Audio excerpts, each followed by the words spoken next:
Hello everyone. आज का हमारा टॉपिक है संविधानवाद की विभिन्न धारणाएं अथवा संविधानवाद के विभिन्न रूप अथवा प्रकार। यानी जो अलग अलग देश हैं दुनिया के, हर देश के संविधान के अपने राजनीतिक लक्ष्य हैं। उन्होंने उनको जो चीज़ें संविधान के द्वारा अचीव करनी है, तो संविधानवाद की जो स्वरूप है वो हर देश में अलग पाया जाता है। तो इसमें मेन तौर पर तीन कैटेगरीज संविधानवाद के प्रकारों से या धारणाओं से संबंधित बनाई गई है। फर्स्ट इसमें है संविधानवाद की पाश्चात्य धारणा। यानी जो वेस्टर्न कंट्रीज हैं, जो यूरोप के देश हैं, तो उन देशों में कुछ चीज़ें कॉमन हैं। जो उनके संविधानों को हम लोग जिस टाइम एनालाइज करते हैं, तो उनके संविधानों में कुछ चीज़ें कॉमन है। तो उनकी एक अलग टाइप संविधानवाद की है, जो उनके राजनीतिक लक्ष्य हैं, जो उनके आदर्श हैं। और सेकंड नंबर पे है संविधानवाद की साम्यवादी धारणा। यानी जो कंट्रीज जहाँ पर मार्क्सवादी लेनिनवादी विचारधारा के आधार पर जो शासन प्रणालियाँ कार्य कर रही हैं, तो वहाँ पर अलग तरीके का एक संविधानवाद पाया जाता है। तो उनमें चीज़ें कॉमन हैं।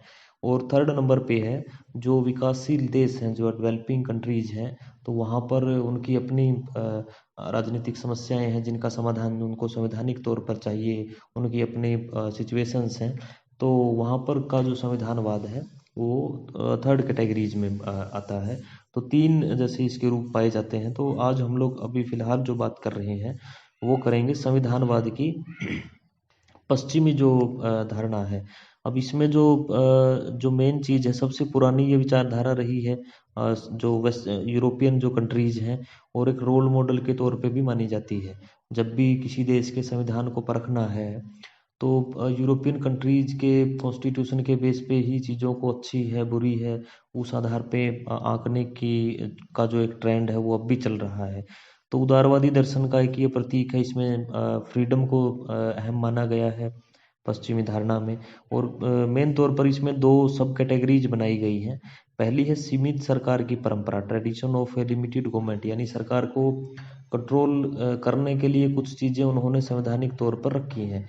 उनके संविधान में कुछ व्यवस्थाएं ऐसी हैं जो सरकार को कंट्रोल करती हैं। तो फर्स्ट नंबर पे उसमें है रूल ऑफ लॉ, यानी जो कानून का शासन है। और इंग्लैंड के ही एक विद्वान थे A.V. डाइसी, उन्होंने ये प्रिंसिपल दिया था रूल ऑफ लॉ का। तो ऑलमोस्ट जो यूरोपीय देश हैं, तो वहाँ पर इसको माना जाता है कि किसी भी परिस्थिति में व्यक्ति सर्वोच्च नहीं है, विधि सर्वोच्च है। यानी कानून को सर्वोपरि उन्होंने माना है। और किसी भी देश में किसी एक ग्रुप ऑफ पीपल्स की तरफ से, या फिर मान लो इच्छा के अनुसार शासन नहीं चलाया जाता है किसी की। संविधान की जो तौर तरीके होते हैं उसके आधार पर शासन चलाने की व्यवस्था होती है। और चाहे कोई आम नागरिक है या कोई खास व्यक्ति है, कानून उनको बराबर के दृष्टिकोण से ही देखता है। तो हर परिस्थिति में विधि की सर्वोच्चता वहाँ पाई जाती है, रूल ऑफ लॉ पाया जाता है। तो एक तो व्यवस्था उन्होंने ये कर रखी है। सेकंड नंबर पे है मौलिक अधिकारों व स्वतंत्रताओं की व्यवस्था। यानी जो फंडामेंटल राइट्स हैं और जो लोगों को उन्होंने अधिकार दे रखे हैं, जो लोगों को उन्होंने जो स्वतंत्रताएं दे रखी हैं विभिन्न प्रकार की, उन्होंने उसका जो प्रोविजन है वो संविधान में ही कर रखा है, ताकि भविष्य में कभी ऐसा ना हो कि सरकार अपनी मर्जी उनके ऊपर, पब्लिक के ऊपर थोपे, या फिर किसी सामान्य परिस्थिति में भी उनको छीनने की कोशिश करे। तो इस वजह से उन्होंने संविधान में ही वो वर्णन कर रखा है। हाँ, वहाँ पर पॉजिटिव जो बैन है वो लगा सकती है गवर्नमेंट। सकारात्मक स्वतंत्रता दी गई है, जो बैन है वो लगाए जा सकते हैं। लेकिन उनका भी मेंशन होता है कि वो कब लगाए जा सकते हैं, कब नहीं लगाए जा सकते हैं। तो एक किस्म से सरकार को ये मनाही है कि वो नागरिकों की जो सिविल राइट्स हैं वो उनको अपनी मर्जी से नहीं छीन सकती है, क्योंकि उनका जो वर्णन है वो संविधान में उन्होंने कर दिया है। ठीक है। नेक्स्ट इसमें है स्वतंत्र व निष्पक्ष न्यायपालिका, इंडिपेंडेंट एंड इम्पार्शियल जुडिशरी। यानी स्वतंत्र और जो निष्पक्ष न्यायपालिका है वो एक अलग विशेषता हो जाती है संविधानवाद की। ये जो जुडिशियल सिस्टम है आपका, जिसको न्याय देना है, जिसको संविधान की रक्षा करनी है, उसके ऊपर कार्यपालिका का दबाव नहीं होना चाहिए। कार्यपालिका के यानी सरकार के नियंत्रण से पूरी तरह मुक्त होनी चाहिए जो जुडिशरी है, ताकि वो निष्पक्ष होकर के, निडर होकर के जो भी जनता की आवाज़ बन सके, जनता के से जुड़े जो मुद्दे हैं, जनता का यदि शोषण हो रहा है, उनके साथ यदि किसी भी परिस्थिति में गलत हो रहा है, या फिर सरकार और किसी अन्य किसी क्षेत्र में कोई मान लो गलत करने का प्रयास कर रही है, तो उसको रोकना स्वतंत्र तरीके से रोक सके न्यायपालिका। यदि सरकार का दबाव रहेगा तो फिर सरकार जैसा चाहेगी उसी हिसाब से जुडिशियल सिस्टम कार्य करेगा। तो इसके लिए जो डिवीजन ऑफ पावर्स का जो एक कॉन्सेप्ट होता है, शक्तियों का विभाजन जो होता है, तो उसमें विधान पालिका, कार्यपालिका, न्यायपालिका, इन तीनों की जो पावर्स हैं वो अलग अलग नेचर की होती हैं।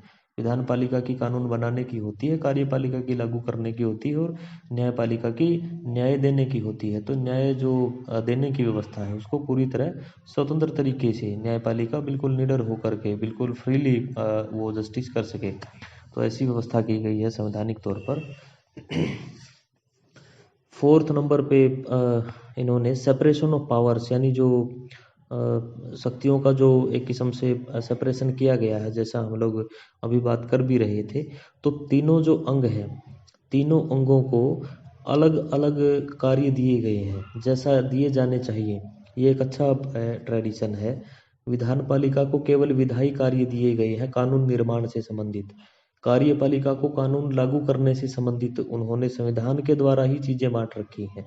न्यायपालिका को उन्होंने विधान पालिका के कार्य नहीं दिए हैं, कार्यपालिका के कार्य नहीं दिए हैं, ना ही कार्यपालिका को न्यायपालिका के कार्य दिए हैं। तो जो तीनों जो अंग हैं, उन तीनों को अलग अलग जो उनकी उनके विशेष कार्य हैं, जो उनकी प्रकृति से संबंधित हैं, वही कार्य संवैधानिक तौर पर बांटे गए हैं। तो जिस हिसाब से जो भी अगर कोई मान लो कार्यपालिका न्यायपालिका के एरिया में यदि इंटरफेयर करने का प्रयास करती है, तो संविधान उसको रोक सकता है। यदि विधान पालिका कार्यपालिका के मामलों में हस्तक्षेप करने का प्रयास करती है, या फिर संसद न्यायपालिका के कार्यों में हस्तक्षेप करने का प्रयास करती है, तो संविधान उसको रोक सकता है। तो ये जो प्रोविजंस उन्होंने किए हैं, वो उन्होंने जो सीमित जो लिमिटेड गवर्नमेंट का जो कॉन्सेप्ट है उसको परिपूर्ण करने के लिए किए गए हैं। पांचवा इसमें हेडिंग है डिस्ट्रीब्यूशन ऑफ पावर्स, यानी शक्तियां जो है वो एक ही जगह पर केंद्रित नहीं है। हालांकि इंग्लैंड की यदि हम लोग बात करें तो वहाँ पर यूनिटरी सिस्टम है, वहाँ पर सेंट्रलाइजेशन है, जो केंद्र सरकार है वो ज़्यादा सर्वोच्च है, लेकिन फिर भी उन्होंने निचले स्तर पर शक्तियाँ बांट रखी हैं। लेकिन है वो कॉन्स्टिट्यूशनली नहीं है, वो संविधान की, वो एक किस्म से संविधान की मर्जी से नहीं है, वो गवर्नमेंट की मर्जी से है। लेकिन बाकी जो देश हैं वहाँ पर डिस्ट्रीब्यूशन ऑफ पावर अपनाया गया है। यानी इसका सीधा मतलब ये है कि संघ और प्रांतों में जो शक्तियों का बंटवारा है वो किया गया है। और क्योंकि ये जरूरी इस वजह से हो जाता है, जो अगर बंटवारा कर रखा है तो रिटर्न में चीजें रहती हैं। लिखित संविधान पाए जाते हैं वर्तमान में इंग्लैंड को छोड़ के। तो जिसकी जो पावर लिखी गई है, अगर केंद्र सरकार राज्यों के मामले में हस्तक्षेप करने का प्रयास करती है तो उसको रोका जा सकता है। अगर राज्य सरकारें नेशनल इम्पोर्टेंस के जो सब्जेक्ट हैं उनके ऊपर कानून बनाने का या इंटरफेरेंस का प्रयास करती हैं तो उनको रोका जा सकता है। तो एक किस्म से शक्तियों का वितरण भी उन्होंने कर रखा है। ओके। जो दूसरी सब हेडिंग इसमें उन्होंने दी है राजनीतिक दायित्वों का सिद्धांत, डॉक्ट्रिन ऑफ पॉलिटिकल रिस्पॉन्सिबिलिटीज, यानी जो जो दलीय व्यवस्था है, तो वो अपनी, यानी जो पॉलिटिकल क्लास है वो अपनी जो, क्योंकि उनके द्वारा ही वर्तमान में इनडायरेक्ट डेमोक्रेसीज ही काम कर रही हैं, तो उनको उनके जो ओब्लिगेशंस हैं वो याद दिलाने बड़े ज़रूरी हो जाते हैं।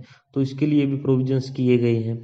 एक तो राजनीतिक दलों का अस्तित्व पाया जाता है, क्योंकि जो दल विहीन व्यवस्था है उसके हिसाब से तो अप्रत्यक्ष जो लोकतंत्र है वो कार्य नहीं कर सकते हैं। वर्तमान में अप्रत्यक्ष लोकतंत्र के लिए कैंडिडेट्स चाहिए होते हैं, डेलीगेट्स चाहिए होते हैं, तो वो हमें प्रोवाइड करवाती हैं पार्टियां।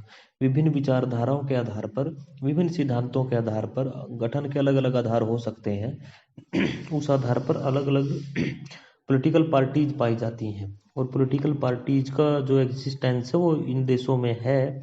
और क्योंकि वो कैंडिडेट मुहैया करवाते हैं और जनता को के जो है वो पब्लिक को अपने जो एजेंडा है वो शेयर करते हैं, जो उनकी पॉलिसीज हैं वो बताते हैं। तो एक किस्म से उनके एग्जिस्टेंस को उन्होंने एक किस्म से मान मान रखा है। ओके।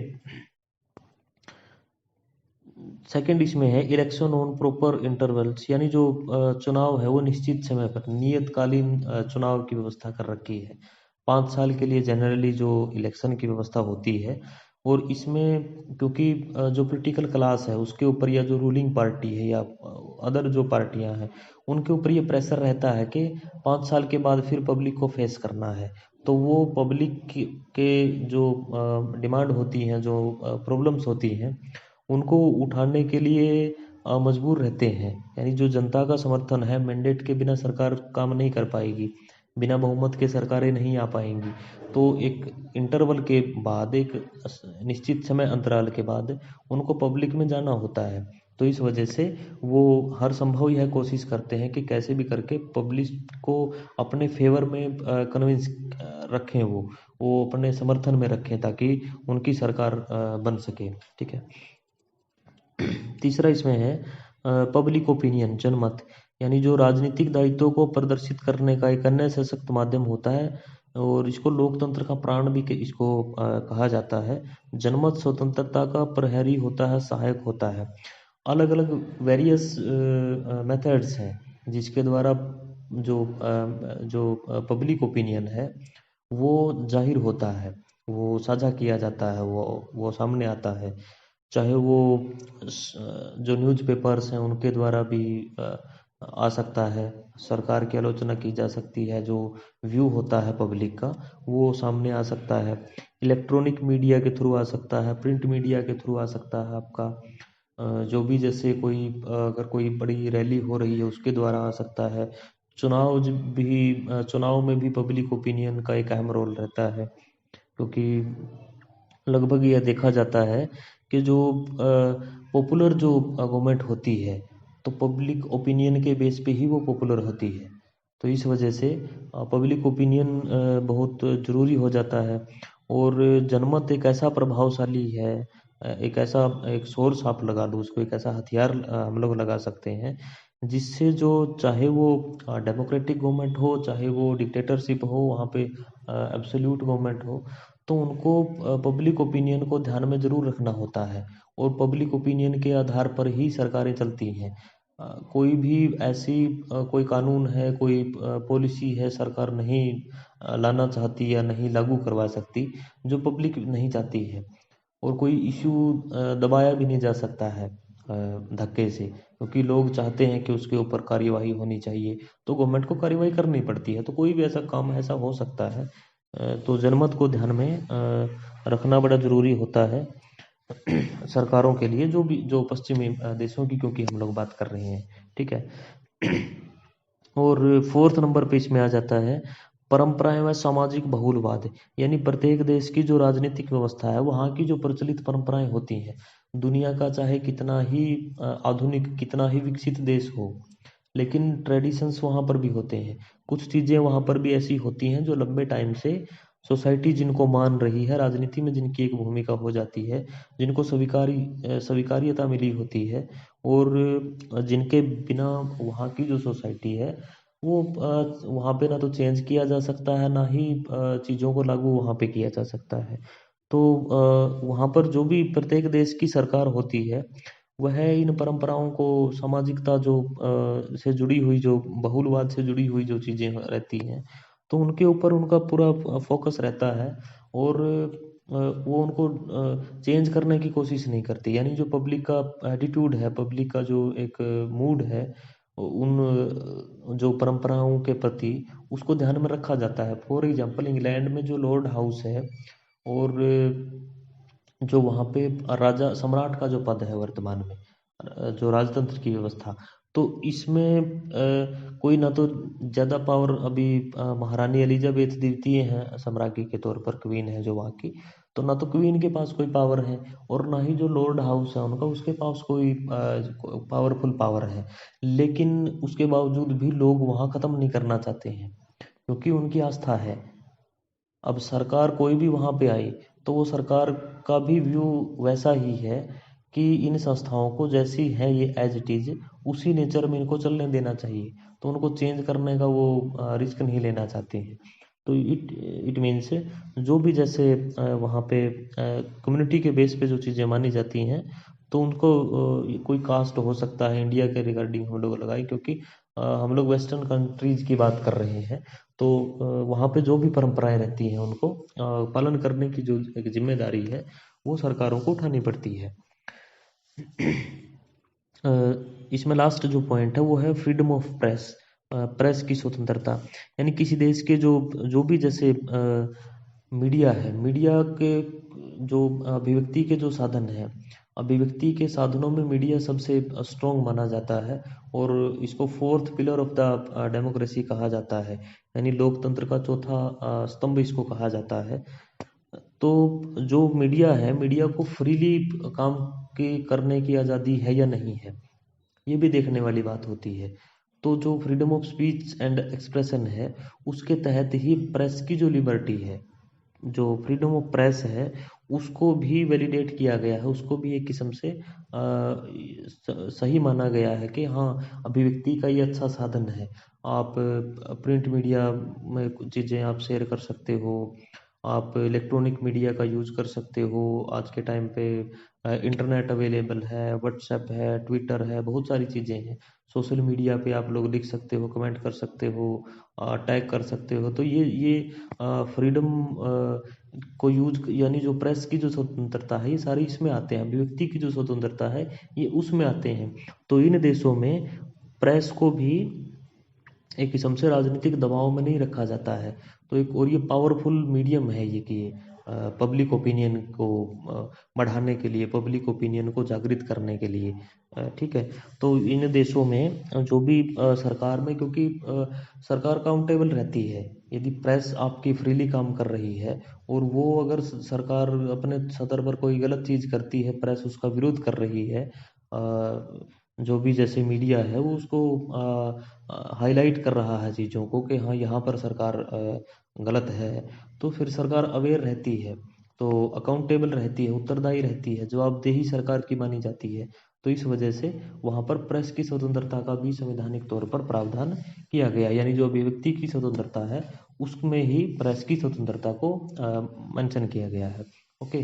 तो ये जो संविधानवाद की जो अवधारणा है, वो पश्चिमी देशों में जिस प्रकार की का संविधानवाद पाया जाता है, उससे संबंधित क्वेश्चन था। Okay, thank you.